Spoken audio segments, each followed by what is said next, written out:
So this year I grew my TikTok by 165,000 followers.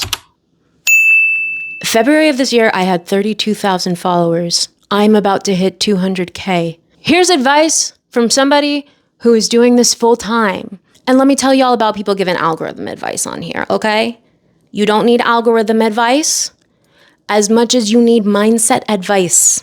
Understanding some of how the algorithm works means absolutely nothing if you're not tapping into the right state of mind to do this, or you're not able to set yourself up to be in the right state of mind to do this. So I have notes for the class, and then I also book one-on-one sessions. But here's something cute for everyone, whether you sit in a session with me or not. Being that girl on social media, by that girl, I mean you're able to sustain the life that you want. Rent, okay? At the top of this year, I was living with my family. Right now, I'm living in Brooklyn, okay? Rent, food, etc., covered. Everything. By your social media. That girl. Brand deals. Community. Giving back.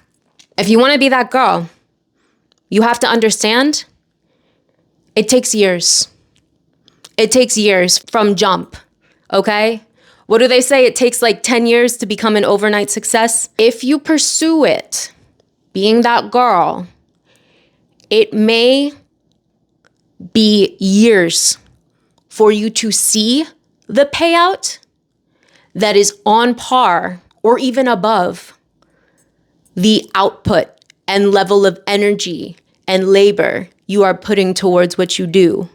It may take years for the work to match the payout. If you have a healthy at-home family situation, especially talking to folks in their 20s, if you have the golden parachute of being able to move back in with your family, that is the only way I have seen so many people do it, myself included. Because let me tell you, if I had to have a part-time job, I would not have had time to do TikTok live. I would never have been able to pour myself into this and still maintain sanity.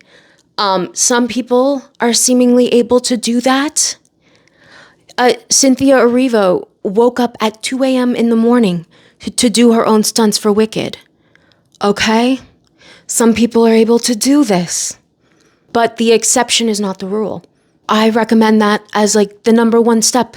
Consider a cheaper living situation where you can play a little bit more experimentally with what you're doing professionally.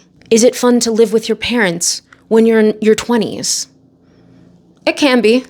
Shout out Christina. Is it what you would want to do? Not necessarily, but is it what a lot of us actually financially have to do in order to realistically pursue a career in TikTok, YouTube, what have you? Yes. That's, for me, that was the only option. And sometimes you go back and forth. You don't have to forever stay or live with your family or your roommate or whatever the cheaper living situation is. It's all temporary. It's important to get in the mindset of this is temporary until I hit where I want to be. To save and create. That's what I had to do to save and create. So prioritize saving, prioritize creating. You cannot prioritize romantic relationships. I'm so sorry to tell you, if I was still in one, I would not have the following that I do today. I had to get out of that. I had to give up a lot of things until I was where I wanted to be financially and creatively. And so a lot of the advice I have for you is not fun to hear, but if you would like to hear more of it for an hour at a time, you can book me. I meet with clients every week and we talk about how to be that girl on TikTok. Some people you might even recognize. Speaking of which, if you want to save money on a session and just watch the one I did with Jamila Bradley, AKA Bright Black Honey, you can save a lot of money on a traditional session by just watching this session here. So save and create. Wait. It's all about the mindset. We got to be set and setting girlies when it comes to this, okay? Set and setting. I'll see you guys soon.